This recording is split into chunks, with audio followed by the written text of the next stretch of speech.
Hello and welcome back to Gothic Androgyn Tarot. I wanted to talk a little bit about a single card today because it was calling to me. The card is Tiphareth. This is the sixth emanation in the Tree of Life, Kabbalah, that stands for heart and beauty, as well as art, health, and community. The color is yellow. It's a temporal force that allows rest of the emanations to coexist in beautiful harmony. It is without extremes or absolutes. There's no yield or resistance. It is equilibrium between forces above and below. The guiding hand that gracefully brings about balance. It is the midpoint between Keter and Malkuth, the spirit above and that we cannot understand, and the physical world of Malkuth. It is the pillar of balance, and it distributes the energy from every emanation except the last of all past, and it is the balancing act of opposites. It is the sixth path, intelligence of mediating influence, that justice cannot endure without love. It is the light radiation of love, the world of heart and beauty, the king, the mediator between the heavenly governance and creativity of man. It is the heart of the tree, the light from above that becomes life, and the Logos, the illuminated word of the living God, starts to become flesh. From above, the knowledge flows down the tree in an omnipotent event of sacrifice of crucifixion. But from the below, it's seen as the sacrifice and the resurrection. Godhead's infinite desire to accept the limitation of becoming man, the voluntary sacrifice of the physical body to the free will and surrendering to the heavens, leading to the resurrection, to the path of Godhead. It is the abode of the ascended masters and the incarnation. For example, Rama, Krishna, Osiris, Thoth, Gautama Buddha, Jesus, Muhammad, and Ra as well, of completely surrendering and sacrifice. The I beyond. Tiphareth stands for beauty, the king. It is both mercy and severity at the same time, the majestic thou. It is Jesus coming from the Mount of Olives on Palm Sunday, Gautama Buddha reaching enlightenment, Lord Krishna becoming all-knowing. The relationship between wisdom, the father, understanding, the mother, and the number 6 of Tiphareth is the child. It is symbolized by the hexagram, the philosopher's diamond, or the Star of David. It is golden yellow, the sun, the giver of light and life. Its divine name is Aloha Vadat, which is God manifest in mind and heart of man, or God the strong. The energy crosses at Tiphareth at the rainbow bridge of the veil of Parokat, which separates the governing branches of the divine world above from the creative functions of the terrestrial world below. It is the veil between body and soul that was rent in twain at the crucifixion. And so, to speak about that a little bit, in the Bible, I'm going to read two passages, Matthew 27:51 in the King James Version. Then Jesus cried again with a loud voice and breathed his last. At that moment, the curtain of the temple was torn in two from top to bottom. The second passage is Mark 15:37 and 38. The first one was Matthew 27:50 and 51. Then Jesus gave a loud cry and breathed his last, and the curtain of the temple was torn in two from top to bottom. And that is the opening of the veil.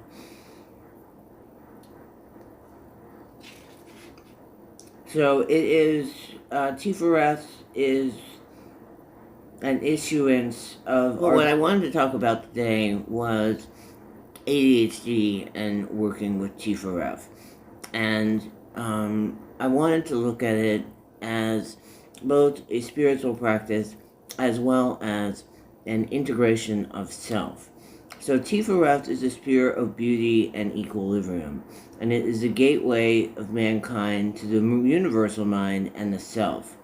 And in the lightning flash in the tree of life, at this point, when we're at Tiphareth, which is emanation number 6, in the center of the tree, that balances the governance of the divine path to the terrestrial path of creativity.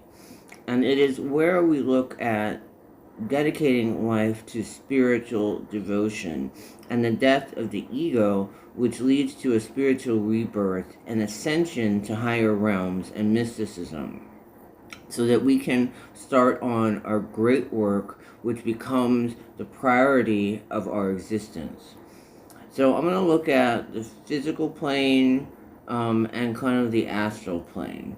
So in the physical plane, as number 6 emanation, the tree of life, it's equilibrium and harmony, and bringing ourselves into balance. And in order to do that, in order to reach into our higher self and become a better version of ourselves, a certain level of ego death has to occur in order for there to be harmony between the base desires of the flesh and the monkey mind and the spiritual or higher self that is trying to reach a state of enlightenment and perception.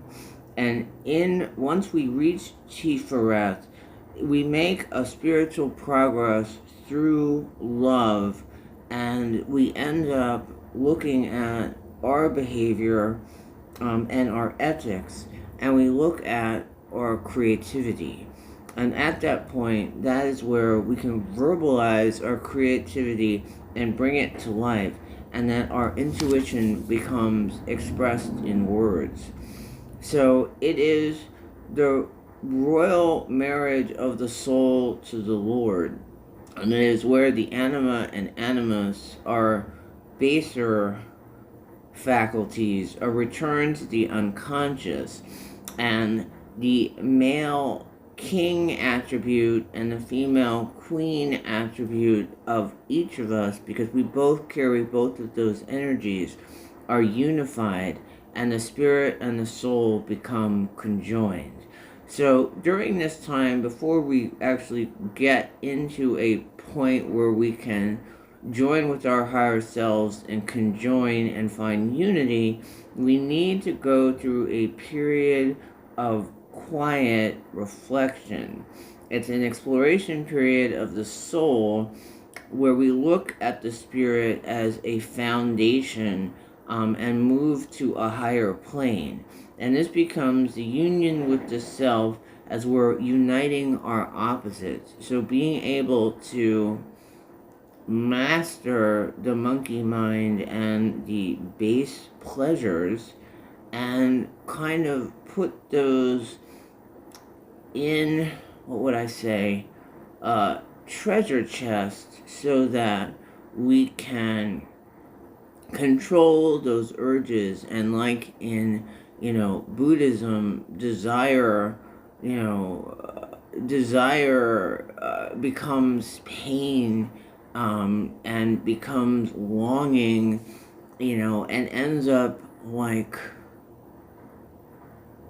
bringing us into a state of suffering. And we need to be able to control that, to unify our soul with our spirit and reach our higher self. And so I know, as somebody with ADHD and Asperger's, that sometimes, like when we're in a state of creating, and we're doing our,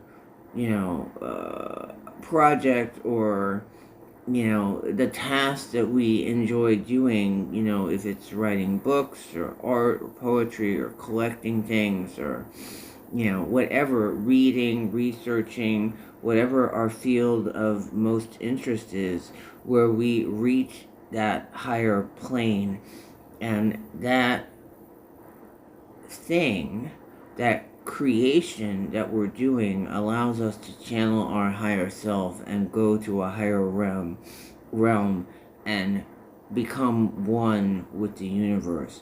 So this self-realization is a spiritual development that's moving from outside stimuli to inside. So instead of looking outside of ourselves for direction, we turn inward, which opens the path to the God realization within us through grace after a period of silence and reflection, which is the gestation period before birth to a higher consciousness and personal awareness. This establishes the domain of the spirit over the personality and leads to an ego death where the higher self can come out dominant over the monkey mind and those baser desires that may jerk us around in different directions and cause chaos if we let them control us, like our fear or our anger or addictions, or bad habits. We become able to give form to our higher insights and strengthen those higher impulses so that we can control those base, wanton, I must have it right now, or I'm going to get drunk, or, I'm going to, have unprotected, sex and stuff like that. We're not thinking and we're just giving into our base desires. If we turn inward and look at that and are able to control that, then we can stop becoming a slave to the world and to delusion, so that we can see through the magic that is blinding our eyes to reality. And so when we do that and we turn to loving ourselves and those outside of us, we can move to a higher path and free ourselves from the slavery of the world and move to a place where we can help ourselves through love and then help others. And so this elevation comes to the qualities of reason, analysis, discernment, and compassion, and stabilizes the attributes of both the physical and the spiritual higher self, so we can channel that into a more integrated and unified state of being. This plane of changing patterns leads to a transformation in Tiphareth from the lightning flash. And so we end up dealing with the angel of self, which is also art, that destroys the false sense of separateness, and we discard our pride and our prejudices to finally unite the male and female energies and the soul to the spirit as we conquer the flesh.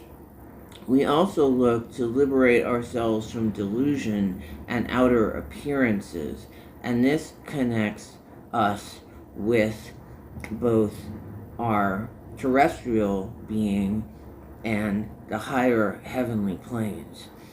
We also look here with the ego death of the destruction of the baser self that hinders, and take that energy through the destruction, because with conflagration and fire, with an explosion of shattering ourselves and destroying ourselves through ego death, we can then transmute that energy and find an equilibrium as those scattered particles and the force comes back together to form a new diamond, intricate self that can discern higher and bear witness to our psychic and higher senses, removing ignorance and self-delusion. where we can rid ourselves of our bad habits and correct our path and come into balance as we refine our personality. This state of inner knowing brings us to refine our personal expression in our creativity and discard all ignorance and delusion. This emotional nature of what is called netzach is purified as intellect, and our discernment is also cleansed, sanctified, and purified as the physical body reaps the benefits of the inner harmony of the spirit and the soul and the mind, recalibrating our DNA and realigning ourselves to truth and the Godhead that we are and within us. For we are made in the image of God, so therefore, as creators of our own life and creators of art and music and drama and things that stay and books and words, that we can become the creators as we have been molded in the flesh to do. For as without, the divine that created us has given us each within a spark of divinity. And as we free ourselves from error, such as anger, greed, vanity, envy, attachment, and being focused on criticism and admiration of others, if we deny these vices, we can clear the karmic obstructions that blind us and keep us bound from our ties and links to our higher divine self, able to manifest our true being and become one with the Godhead and the divinity, the spark given to us at creation.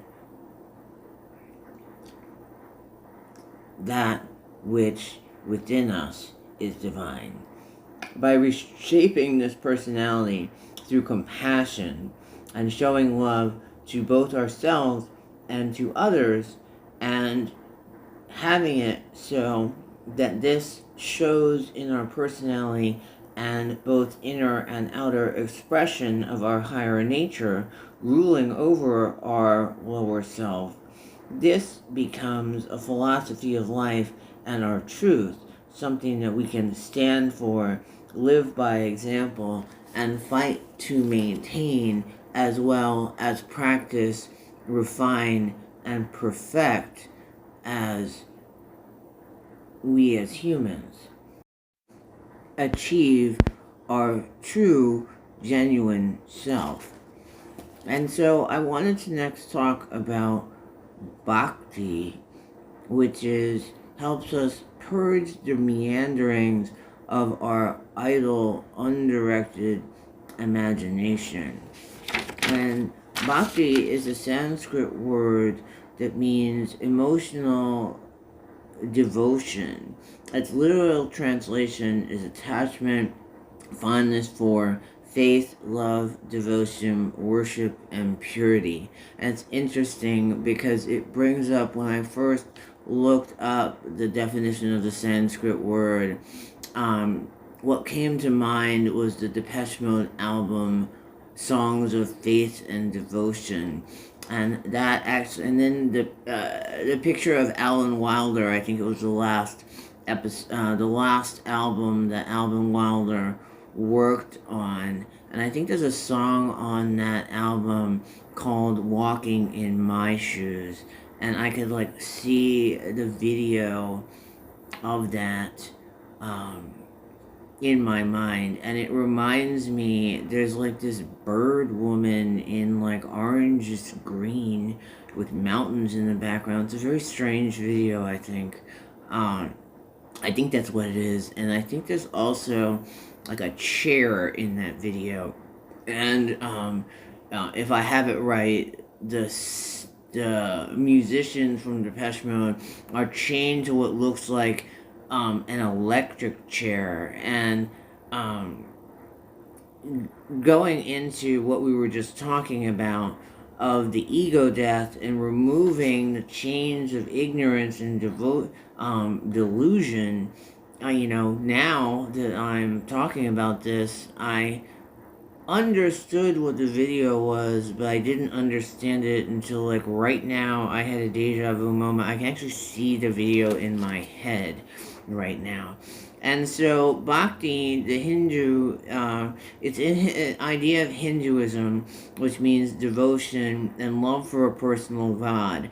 And I'm going to read a passage from the Bhagavad Gita in a second. But it's one in the Bhagavad Gita. It's one of the possible paths of spiritual enlightenment to rid ourselves of delusion and ignorance, and our get away from our baser desires, which cause suffering or dukkha, and force the hand of samsara, which is the wheel of life and death and reincarnation. And so, as a possible path of spirituality towards moksha, which is enlightenment and liberation and release, it requires a relationship with a personal deity by the devoted, which also brings me up. I did see when I first checked again the definition of moksha, which I did know. I just wanted to make sure I was correct. The word that came up with, again, requires a relationship of a deity by the devoted. The word that came to my mind was beloved. And I was thinking of, what was it? I was thinking of an anime that deeply touched me, and I actually did a cosplay of that, and I think I want to share a picture of that for a second, so hold on. So the anime is called Beloved, and here's the artist, college student, I think a graduate student. His name is Sobi, and he is a Sentoki fighter in the Loveless anime, and there's butterflies seen with him, and his name Sobi, it's kind of a dramatization of the word sabi, which I think means better with age. And then here is Ritsuka, who is the sacrificed in the fighting team. And his older brother, I think, was in a relationship with Sobi. And so that's how Ritsuka inherits that role. But yeah, Ritsuka has the cat ears because he's younger and innocent. And his brother was killed in a psychic fight, which is a little bit about good against evil. So I just wanted to share that today. I don't know why that came up. It just did while I was doing this. But back to the point. Through bhakti, and we'll get to the Bhagavad Gita in a moment, it's a possible path of spirituality towards moksha, which is enlightenment. And it requires the relationship with the deity to be devoted. Through deep affection and attachment to the love of God. And so here, let me read you this passage from the Bhagavad Gita. And I know I just done a couple videos. I think there were two that I did. There's one more. I already recorded it, but I actually may share it as well. The yogi who establishes in oneness honors me as abiding in all beings. In whatever way he otherwise acts, dwells in me. And that's from the Bhagavad Gita, the 6th chapter on Bhakti Yoga, which is the path to the highest spiritual attainment. And as I was talking today about ADHD, which allows us, through the difference in cognition and understanding, and some of the keen ways when we're in hyperfocus that we can pick things up and see connections that others don't who are neurotypical, and can connect dots and see the bigger picture and kind of the, sacred, divine music of the cosmos and music of the spheres and the collective unconsciousness. I think as having ADHD and Asperger's and seeing the world and feeling it the way that we do, that we actually have a benefit over people that are neurotypical, I think, because of the way things touch us, because of the way we feel, because of the way we perceive the world and colors and tastes and sounds. They're so much more vibrant, as if that delusion and that veil of illusion in the world and that court of ignorance. I said the word court first. That ignorance that's out there that keeps us dumbed down.